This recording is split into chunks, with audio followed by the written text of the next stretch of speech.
Salut à tous, c'est Gilles du Mille-Jeux et aujourd'hui on se retrouve pour les Tyrans de l'Ombre-Terre, le jeu de plateau deck building de 2 à 4 joueurs dans l'univers de Donjons et Dragons.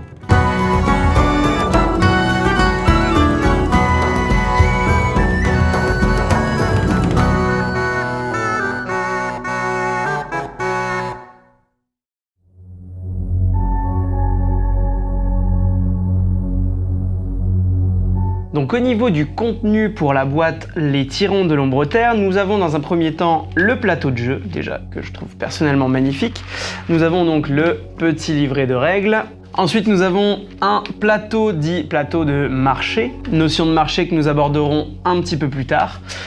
Ensuite nous avons 6 demi-decks à l'effigie de grands types de créatures qui vont pouvoir peupler Ombre-Terre. Ensuite nous avons un petit paquet avec des cartes nobles ainsi qu'un petit paquet avec des cartes soldats qui seront les deux cartes qui seront essentielles à l'élaboration de votre prochain deck. Nous avons également des cartes garde ainsi que des cartes prêtresse de Lolt et des cartes pariadément qui interviendront lors justement de la partie, mais seulement avec un certain type de demi-paquet. Nous avons également des petits plateaux représentant les différentes maisons en Ombre-Terre, donc de Menzoberranzan en Ombre-Terre pour les draws, ainsi que à chacune de ces maisons, nous allons avoir aussi des petits jetons qui vont nous servir à développer notre armée au fur et à mesure de la partie. Nous avons également des petits jetons blancs qui interviendront lors de la mise en place du jeu. Nous avons également des jetons contrôle qui seront placés donc sur chacune des grandes cités, ce qu'ils appellent des sites de Ombre-Terre. Nous avons également des points de victoire, donc des petits jetons de 1 et 5 points de victoire. Nous avons pour finir les petits feuillets qui vont permettre d'inscrire les scores de chaque joueur.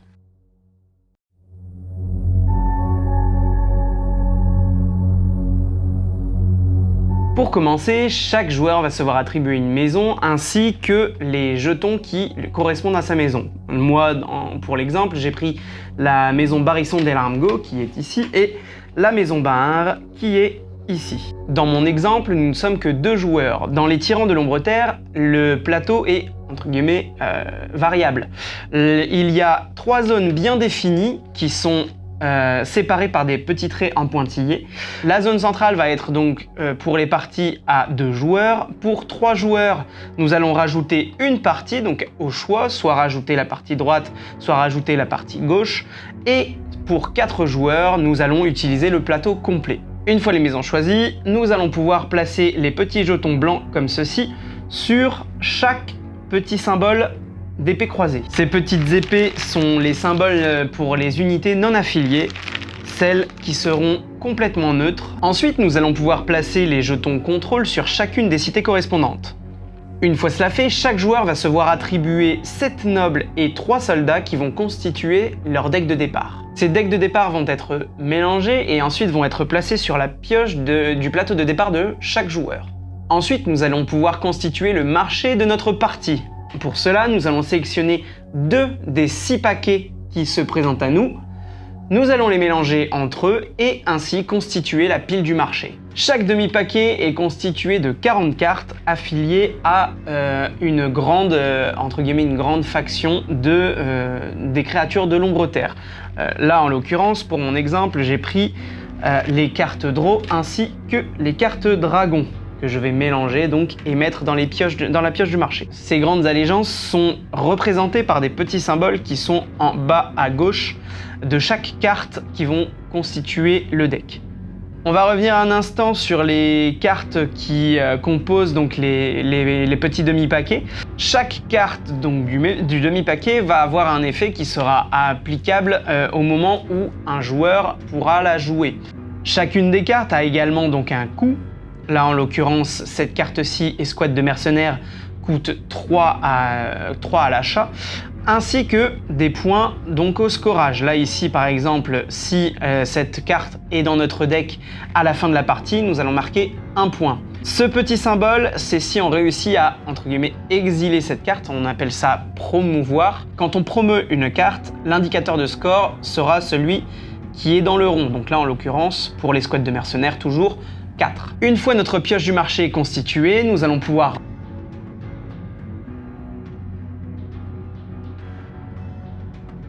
ensuite, nous allons pouvoir retourner les 6 premières cartes de la pioche du marché sur, justement, les petites cases marché qui sont sur le plateau marché. Ensuite, nous allons pouvoir placer les gardes sur la case garde du plateau du marché, les prêtresses de Lolt sur les cases prêtresses de Lolt dans le plateau du marché, ainsi que les parias-démons. Les cartes parias-démons sont une mécanique qui ne sont utilisées que dans le demi-paquet démon que j'ai rangé dans la boîte. Donc du coup, là, en l'occurrence, elle ne me servirait pas. Ensuite, nous allons placer les jetons points de victoire sur la case point de victoire du marché. Pour finir, nous allons déterminer qui sera le premier joueur au hasard, par un jet de dés, par un Shifumi, libre cours à votre imagination, et ensuite nous allons pouvoir commencer la partie.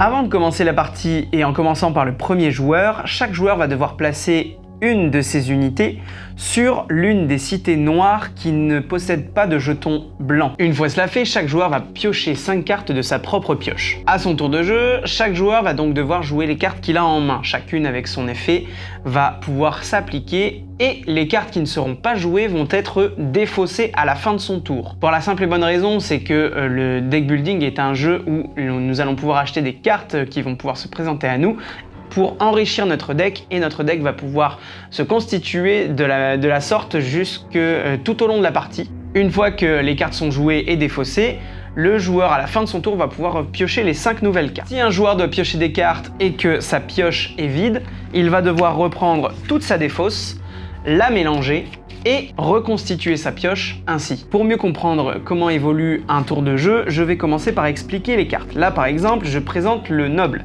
Le noble qui a ce symbole-ci qui représente l'influence. L'influence, c'est une ressource, entre guillemets, qui va pouvoir nous permettre d'acheter les cartes qui sont au marché. Donc, nous pouvons acheter les cartes qui sont au marché ici, ou nous pouvons aussi acheter les cartes génériques, qui sont les gardes ou les prêtresses de Lolt.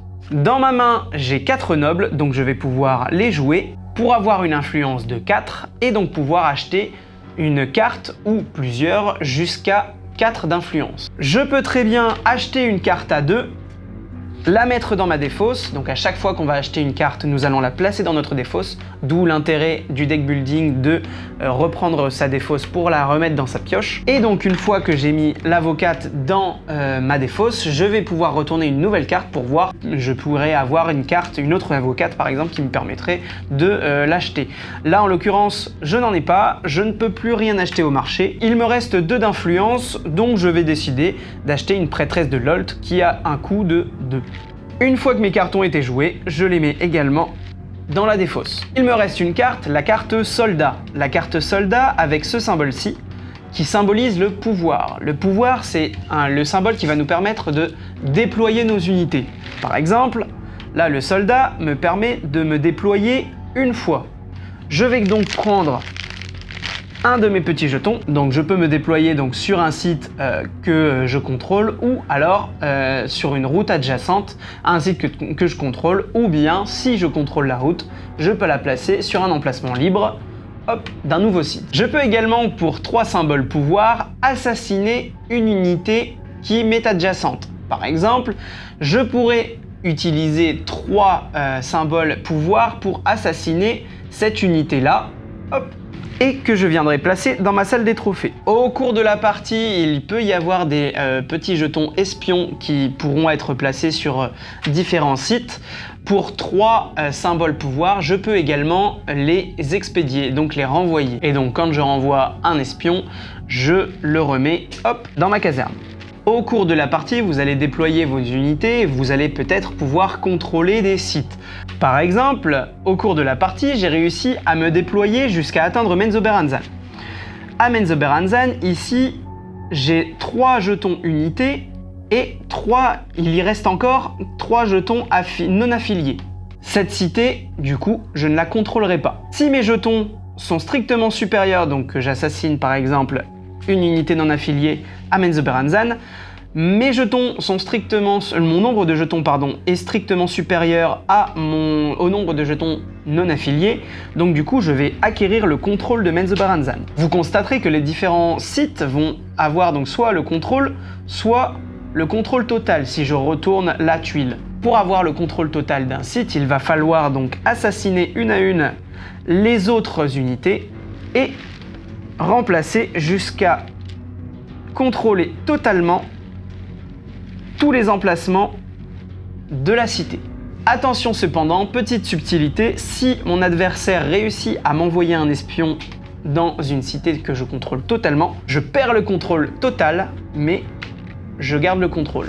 À savoir que posséder le contrôle d'une cité va nous permettre de gagner de l'influence. Donc par exemple, là tous les tours, le contrôle de Menzoberranzan va me permettre de gagner 1 en influence et donc du coup me rajouter de l'influence pour pouvoir acheter de nouvelles cartes.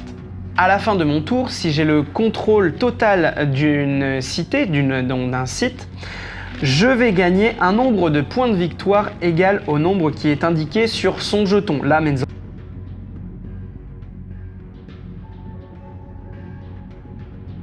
une fois que mes cartes ont été jouées, une fois que j'ai gagné les points de victoire qui me sont dus et que j'ai défaussé le reste des cartes que je n'ai pas jouées, je repioche 5 cartes et c'est au tour de mon adversaire. La partie se termine lorsqu'un des joueurs n'a plus de petits jetons unités à poser ou alors que la pioche du marché est complètement épuisée. Une fois que l'un de ces deux événements se produit, nous allons pouvoir arrêter le jeu, nous terminons nos tours en cours et nous allons pouvoir compter le nombre de points que chaque joueur va posséder.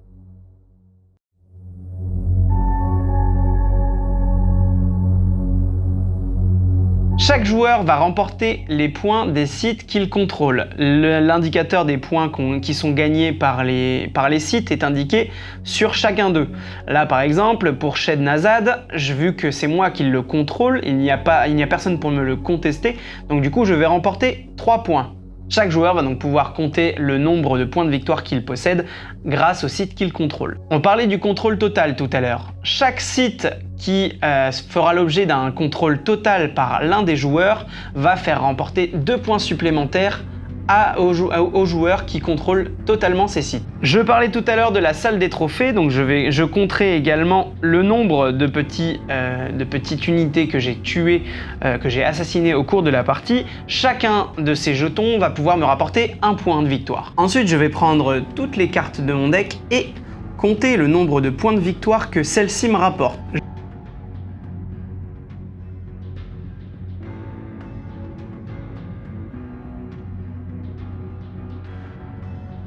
Ensuite, je vais pouvoir prendre les cartes que j'ai réussi à promouvoir au cours de la partie.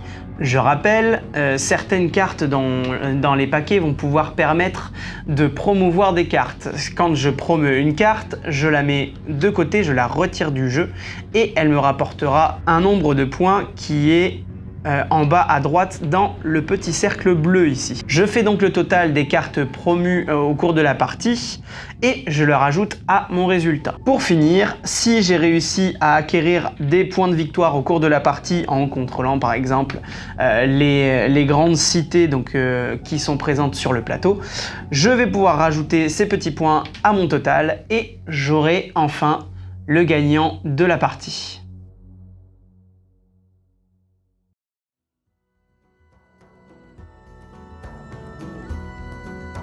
Voilà pour les tyrans de l'ombre terre, on se retrouve dans la prochaine vidéo comme d'habitude pour la partie test du jeu que je viens de présenter, pour la mise en application des règles que je viens d'expliquer.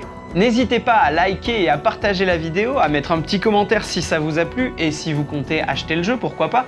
D'ici là, je vous souhaite de passer de bons moments lors de parties endiablées et je vous dis ciao les gamers.